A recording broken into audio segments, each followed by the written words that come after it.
山一片樹林，無名字野花。大家好，歡迎返嚟澳洲阿 Man 娛樂頻道。2026年，嚴明熙支持嘅事業可以話係全方位爆發。大家有冇諗過一個問題？點解係支持？點解 Sony Music 會用中港台三地嘅資源去簽一個21歲嘅香港女歌手？點解 AIA 會3次邀請佢，仲要由香港唱到捷克布拉格？點解 Phila Goff 會揾佢做特邀入戲吉星行時裝 show？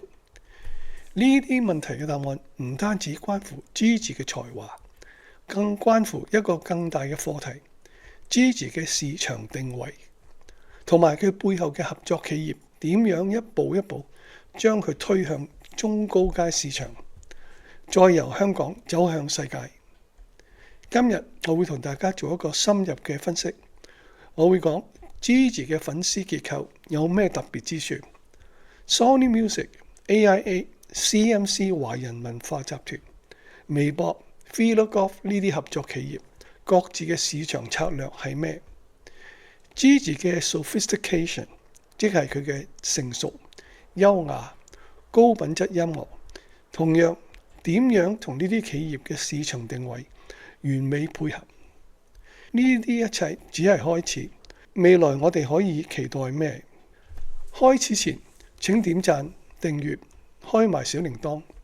我呢個係新頻道，而家嘅目標係1000個訂閱，多謝支持，請訂閱幫我達標，感激不盡。首先，我哋要了解 Gigi 嘅粉絲群體有咩特別。Gigi 嘅粉絲資源粉一向以忠誠見稱，但更加值得留意嘅係 Gigi 嘅粉絲結構同一般偶像歌手有好大分別。有別於一般偶像歌手嘅粉絲主要集中在10幾歲嘅青少年， Gigi 嘅粉絲年齡層分佈非常廣泛，由中學生到中年專業人士都有。呢個現象同 Gigi 嘅音樂風格有直接關係。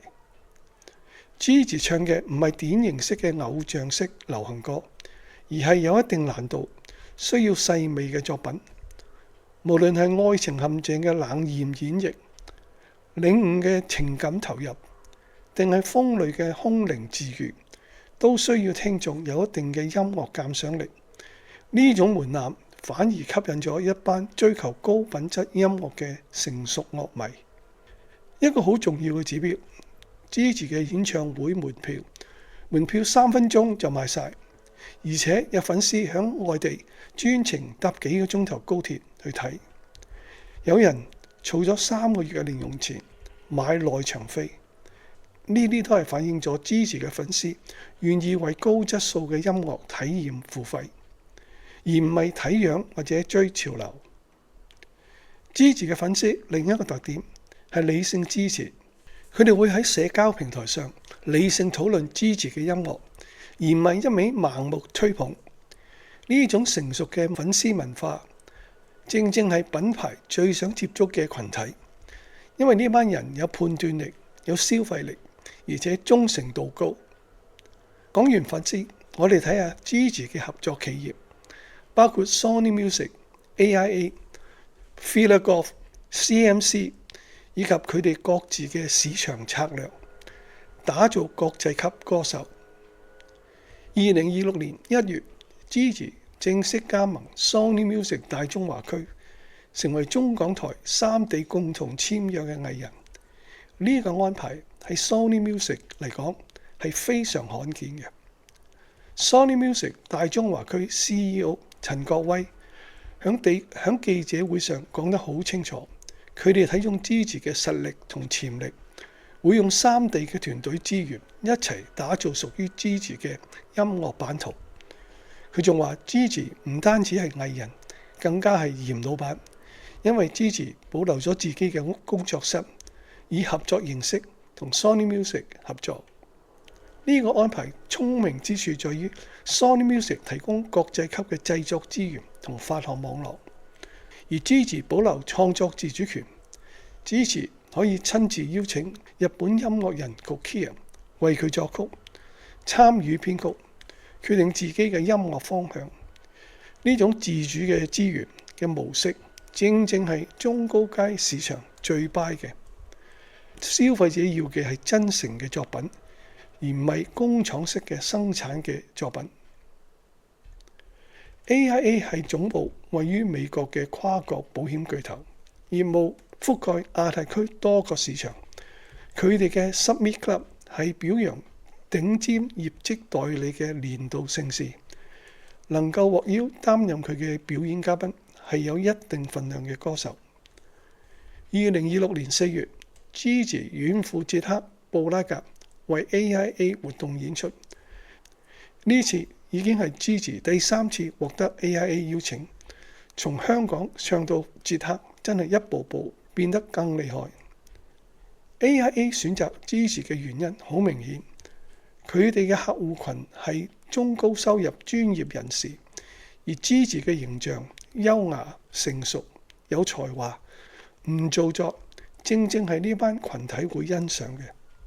AIA 唔需要一個流量偶像去吸引青年人，而係需要一個有說服力嘅品牌代理人去傳遞成功、專業、優質嘅信息。CMC 華人文化集團係內地其中一間最具影響力嘅娛樂公司，旗下藝人包括李冰冰、黃曉明等一線巨星。Gigi 響做音樂劇嘅時候，同時收到2個嚟自 CMC 4位高層嘅花牌。呢個背書嘅意義在於 CMC 係內地娛樂圈嘅頂層玩家，佢哋認可等於向整個行業發出一個信號，呢個歌手值得關注。對於 Gigi 開拓內地中高階市場，呢個係非常重要嘅入場券。4月中嘅微博文化之夜，Gigi 以表演嘉賓身份亮相，仲獲得年度新勢力人氣歌手獎項。主持人用前途無限4個字形容佢。微博作為全國性社交平台，佢嘅獎項同曝光對 Gigi 喺內地嘅市場嘅知名度提升有直接幫助，而且微博嘅用戶群涵蓋各個階層，能夠幫 Gigi 由香港歌手轉變為全國性歌手。2026年1月，Gigi 以特邀入戲吉星身份出席 Phila Goff 同埋 Vivienne Tam 嘅聯名活動，仲着住國風服飾行 show。Phila Goff 係中高階運動時尚嘅品牌，客戶群係追求品味同生活質感嘅消費者。佢哋選擇Gigi唔係因為佢嘅流量，而係因為佢嘅氣質，修讀時裝設計，有藝術觸覺，形象清新優雅。呢啲特質正正係 Phila Goff 想要傳遞嘅品牌價值。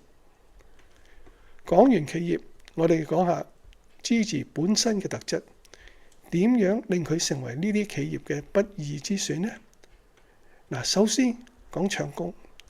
Gigi 嘅唱功係佢最核心嘅競爭力，無論係愛情陷阱嘅冷豔、領悟嘅感情爆發、Bad Romance 嘅暗黑風格，定係鋒利嘅空靈治癒，佢都能夠駕馭。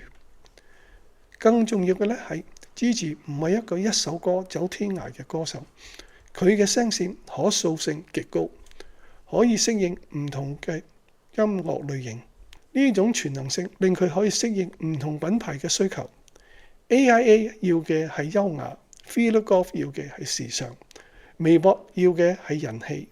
加盟 Sony Music 之後，Gigi 嘅形象有明顯嘅轉變，佢剪走咗以前嘅齊陰頭，以更成熟、更清新嘅造型示人。喺微博文化之夜，佢第一次着低胸晚裝，展示出21歲女性嘅輕熟魅力。呢個形象轉變唔係為變而變，而係配合市場定位嘅自然過渡。中高階市場要嘅唔係一個小妹妹，而係一個有品味、有氣質、有才華嘅年輕女性。Gigi 嘅蛻變正正滿足咗呢個要求。Gigi 曾經透露，今年目標係推出3首歌，以一個全職歌手嚟講，呢個數量唔算多，但支持強調質量比數量更加重要。呢種態度正正係中高階市場最 buy 嘅。呢個市場嘅消費者唔追求快餐式嘅娛樂，係追求值得細味嘅作品。Gigi 願意花時間去打磨每一首歌，呢種工匠嘅精神令佢嘅作品有更高嘅藝術價值。Gigi 另一個吸引人之處係佢嘅真摯，佢喺訪問中會承認自己有選擇困難症，會擔心俾自己榨乾咗，會因為低潮而喊。呢種人性化嘅一面令佢嘅形象更加立體，更加可信。喺一個充滿人設嘅娛樂圈裏面， Gigi 嘅真摯反而成為咗佢最大嘅賣點。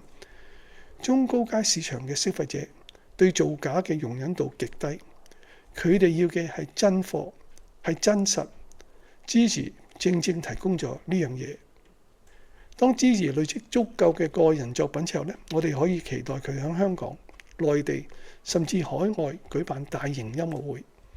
以佢目前嘅人氣同實力，紅館甚至更大嘅場地都只係時間問題。布拉格只係開始。AIA 呢類國際企業嘅認可，為 Gigi 打開咗通往世界舞台嘅大門。未來可能我哋會見到 Gigi 喺倫敦、紐約、洛杉磯等國際都市演出，將香港嘅音樂帶到全世界。最後，我同大家講 Gigi 嘅成功唔係偶然，佢有超越年齡嘅唱功，有獨特嘅聲線，有真摯嘅個性，有不斷進步嘅決心。